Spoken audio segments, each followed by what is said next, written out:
हामीले सीएसएस मा कहिले-कहिले दुईवटा कलरलाई मिक्स गर्नुपर्ने हुन्छ। अथवा दुईटा भनौँ अथवा दुईभन्दा बढी कलरहरूलाई स्मुथली मिक्स गर्नुपर्ने हुन्छ। त्यस्तो अवस्थामा चाहिँ हामी सीएसएस को ग्रेडियन्ट प्रपर्टीलाई युज गर्न सक्छौँ। र सीएसएस को ग्रेडियन्ट प्रपर्टी चाहिँ दुई प्रकारको छ। एउटा भनेको लिनियर ग्रेडियन्ट हुन्छ, अर्को भनेको रेडियल ग्रेडियन्ट छ। त्यसको बारेमा हामी डिटेलमा हेर्छौँ। सबभन्दा पहिला म एउटा फाइल बनाउँछु र फाइलको नाम gradient.html भन्न दिन्छु। त्यसभन्दा पछाडि हामी यो ग्रेडियन्टको दुईवटा जुन टाइपको ग्रेडियन्ट छ, दुईवटा भ्यालु छ, त्यसको बारेमा हेर्छौँ। सबभन्दा पहिला मैले बोइलर प्लेट्सलाई युज गरेँ। त्यस पछाडि डकुमेन्टलाई म CSS ग्रेडियन्ट भनेर यसको नाम चेन्ज गरिदिएँ होइन। त्यसभन्दा पछाडि मैले हेड सेक्सनभित्र स्टाइल ट्याग लेखेँ इन्टरनल CSS प्रयोग गर्नको लागि। त्यसभन्दा पछाडि मैले बडी सेक्सनभित्र एउटा डिप लेख्छु, डिप मात्रै लेख्छु, अरू केही लेख्दिनँ, जस्ट एउटा डिप बनाउँछु र स्टाइलको थ्रुबाट म के गर्छु, यसलाई स्टाइल गर्छु। जस्तो डिपलाई म डिरेक्टली सिलेक्ट गर्छु किनकि मसँग एउटा मात्र डिप छ। त्यस पछाडि सबभन्दा पहिला म एउटा बोर्डर दिन्छु, जस्तै 1 पिक्सल सोलिड ग्रे भनेर मैले एउटा बोर्डर दिएँ।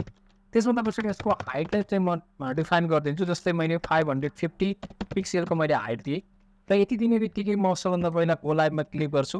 तपाईँले देख्न सक्नुहुन्छ एउटा 560 पिक्सलको चाहिँ एउटा हाइट भएको चाहिँ ग्रे कलर भएको एउटा बोर्डर चाहिँ हामीले यहाँ पाइसकेको छौँ, एउटा डिप पाइसकेको छौँ।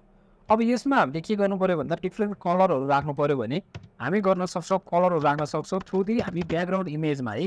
हाम्रो प्रपर्टी भनेको चाहिँ ब्याकग्राउन्ड इमेज हुन्छ र ब्याकग्राउन्ड इमेजमा सबभन्दा पहिला मैले लिनियर ग्रेडियन्टको बारेमा भन्छु। एउटा भनेको लिनियर ग्रेडियन्ट छ। यसमा सिम्पल मलाई रेड र ब्लू कलरलाई मिक्स गराउन मन लाग्यो भने रेड दिन्छु, त्यसपछि मैले ब्लू लेख्छु। त्यसपछि म मेरो ब्राउजरमा जान्छु, रेड र ब्लू कलरको लिनियरली पहिला रेड कलर, त्यसपछि ब्लू कलर यहाँ देख्न सक्नुहुन्छ तपाईँले। अब यसभन्दा पछाडि जस्तै अब अरू कलरहरू दिनु पऱ्यो भने दुईवटा मात्रै होइन, तिन चार जतिवटा पनि कलर तपाईँले दिन सक्नुहुन्छ। जस्तो मैले ग्रिन पनि राख्थेँ यहाँनिर भने अब के हुने भयो, तपाईँले देख्न सक्नुहुन्छ तीनवटा कलरको मिक्सअप भइसकेको छ।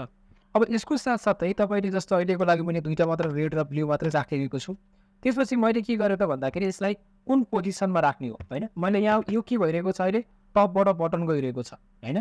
अब सपोज गर्नुहोस् मलाई राइटबाट लेफ्टमा जानुपर्ने भयो अरे भने म के गर्न सक्छु भने म फेरि मेरो कोडमा गएँ। त्यसपछि म रेडको भन्दा अगाडि चाहिँ के गर्छु भने पहिला टु राइट भन्न भन्छु, राइटतिर जा भन्न खोजेको। हेर्नुहोस् त अब यो लेफ्टबाट राइट गइरहेको छ। त्यस्तै तरिकाले मैले टु लेफ्ट पनि लेख्न सक्छु, लेफ्टतिर जा भन्न लेख्न सक्छु, राइटबाट स्टार्ट हुन्छ होइन। अब टु बटन भनेर लेखेँ मैले, बटन यहाँ बटन लेखेँ भने कता जान्छ हेर्नुहोस् त, एक डिफल्ट भइ नै हाल्यो होइन। टु टप भनेर लेखिदिन्छु भने चाहिँ बटनबाट स्टार्ट हुनु पऱ्यो हाम्रो। पहिला रेड कलर के हुनु पऱ्यो, बटनमा हुन्छ, त्यसपछि माथि जान्छ। त्यसरी हामीले डिफ्रेन्ट पोजिसनमा राख्न सक्ने भयो। त्यसको साथसाथै रेडलाई मैले चाहिँ सपोज गर्नुहोस् म म्याक्सिमम रेड कलर दिन चाहन्छु, अथवा मैले ओके 40% म रेड कलर दिन्छु भन्न मैले 40% रेड कलर दिएँ भने अब के हुन्छ, यसको भ्यालु चेन्ज हुन्छ। 40% रेड कलर भयो र होइन ब्लू कलर चाहिँ मलाई 70% चाहिन्छ होइन भनेर मैले भने जस्तो 60% चाहिन्छ भनेर मैले राखेँ सपोज भने यसरी हामीले यसको पर्टिकुलर डिफाइन गरेर भ्यालु पनि यसरी राख्न सक्छौँ। 60% ब्लू कलर र 40% रेड कलर यसरी राख्न पनि मिक्सअप बनाउन सक्छौँ है। यो तरिकाबाट हामीले लिनियर ग्रेडियन्टको बारेमा हेऱ्यौँ।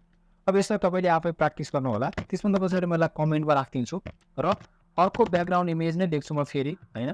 त्यस पछाडि म यहाँनिर चाहिँ रेडियल ग्रेडियन्टको बारेमा RADIAL रेडियल ग्रेडियन्टको बारेमा भन्छु। रेडियल ग्रेडियन्ट भनेको चाहिँ तपाईँको यसले डिफल्टमा इक्लिप्स बनाउँछ। जस्तो मैले रेड कमा एक्ज्याक्टली रेड कमा अघिकै भ्यालुहरू दिन्छु, म ब्लू दिन्छु, रेड कमा ब्लू दियो भने दुईवटा भ्यालु हेर्नुहोस् त, रेड र ब्लू चाहिँ के भनेको चाहिँ इक्लिप्समा बसिरहेको छ यिनीहरू।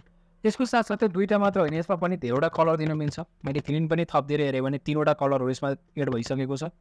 अब मैले अहिलेको लागि दुईवटा कलर राखेर यसको पनि हामीले के गर्न सक्छौँ, जस्तो मलाई सर्कलमा हेर्नु पऱ्यो, कम्प्लिट सर्कल बनाएर हेर्नु पऱ्यो भने मैले CISCLE सर्कल भन्न दिन सक्छु। अब यो सर्कल लेख्यो भने चाहिँ कम्प्लिटली हेर्नुहोस् त यो सर्कलमा बन्छ।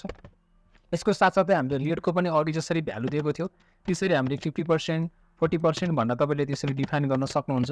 मैले 50% 40% भनेर यसरी डिफाइन गरेर एक्ज्याक्ट कलरलाई डिफाइन गर्न सक्नुहुन्छ। र यसरी चाहिँ हामीले रेडियल ग्रेडियन्ट भनेको इक्लिप्स हुँदो रहेछ, इक्लिप्स बन्दो रहेछ, लिनियर भनेको लाइन बनाउने रहेछ होइन। सो यसरी चाहिँ हामीले रेडियल प्रपर्टीको ग्रेडियन्ट CSS प्रपर्टीको बारेमा हेऱ्यौँ। के कन्फ्युजन छ भने तपाईँले कमेन्ट सेक्सनमा कमेन्ट राख्न सक्नुहुन्छ। धन्यवाद।